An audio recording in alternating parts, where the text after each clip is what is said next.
السلام علیکم ناظرین، ڈسکور دی ورلڈ میں آپ کو خوش آمدید۔ آج ہم ایک خفیہ ملک کے بارے میں بتانے والا ہے جس کا نام ہے کردستان۔ کردستان بھی دنیا میں ایک بڑا تاریخ رکھتا ہے۔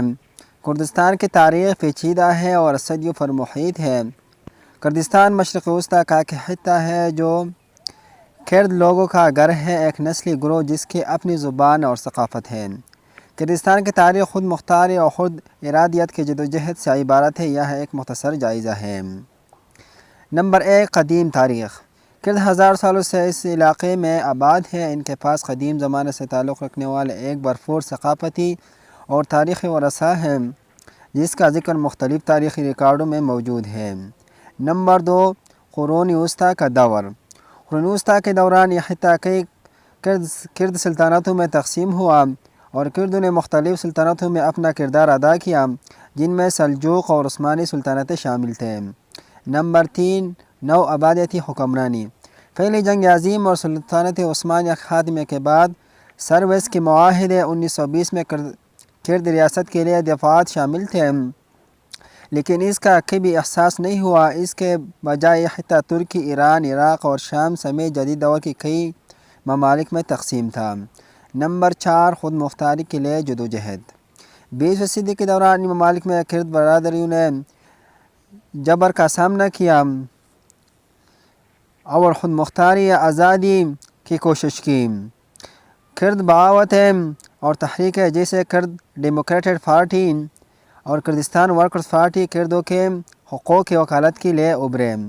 نمبر 5، عصری کردستان۔ کرد علاقائی حکومت 1992 میں عراق میں خلیج جنگ کے بعد قائم کی گئی تھی اور اس کے بعد سے اس نے خود مختاری کی ڈگری حاصل کی ہے۔ دوسرے ممالک میں کردوں کی صورتحال مختلف ہوتی ہے، خود مختاری اور تنازعات کے مختلف درجات کے ساتھ۔ کردستان کی تاریخ شناخت، خود ارادیت اور کرد شناخت اور ثقافت کے تحفظ کے لیے طویل جدوجہد سے عبارت ہے۔ کرد آبادی والے ہر ملک کی صورتحال منفرد ہے۔ کردی لوگوں کے لیے مختلف چیلنج اور مواقع ہیں۔ کردستان مشرق وسطیٰ کا ایک خطہ ہے جہاں بنیادی طور پر کرد لوگ آباد ہے، ایک مکمل طور پر تسلیم شدہ آزاد ریاست نہیں ہے بلکہ ایک ثقافتی اور جغرافیائی علاقہ ہے جو عراق، ایران، ترکی اور شام سمیت کئی ممالک کے حصوں پر پھیلا ہوا ہے۔ کردستان کے بارے میں کچھ اہم تفصیلات یہ ہیں۔ نمبر 1، نسل اور زبان۔ کردستان میں آبادی کا اکثریت کرد ہے اور کرد اس علاقے میں بولی جانے والا بنیادی زبان ہے۔ کردوں کی ایک الگ ثقافت، زبان اور تاریخ ہے۔ نمبر 2، جغرافیہ۔ کردستان ایک پہاڑی اور پہاڑی علاقے پر محیط ہے جو اسے متنوع مناظر والا خطہ بناتا ہے۔ زاگروس اور تاروس پہاڑی سلسلے اس علاقے کی نمایاں خصوصیت ہیں۔ نمبر 3، سیاسی صورتحال۔ کردستان کی سیاسی حیثیت مختلف ممالک میں مختلف ہوتی ہے۔ عراق میں ایک خود مختار علاقہ ہے جسے کردستان ریجنل گورنمنٹ کہا جاتا ہے جس کی اپنی حکومت اور فوجی دستے ہیں۔ دوسرے ممالک میں کرد آبادی کو مختلف درجے کی سیاسی اور ثقافتی چیلنجوں کا سامنا ہے۔ نمبر 4، معیشت۔ کردستان کی معیشت خطے کے لحاظ سے مختلف ہوتی ہے۔ عراق میں خارجی خطے میں تیل کے اہم وسائل ہیں جو اس کی اقتصادی ترقی میں اہم کردار ادا کر رہے ہیں۔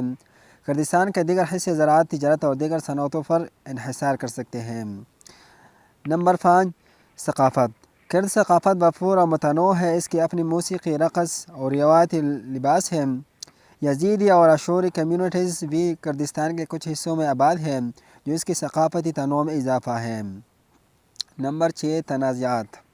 کرد علاقے کئی سالوں سے مختلف تنازعات میں الجھ رہے ہیں، خاص طور پر عراق اور ترکی میں جہاں کرد علیحدگی پسند تحریکیں سرگرم ہیں۔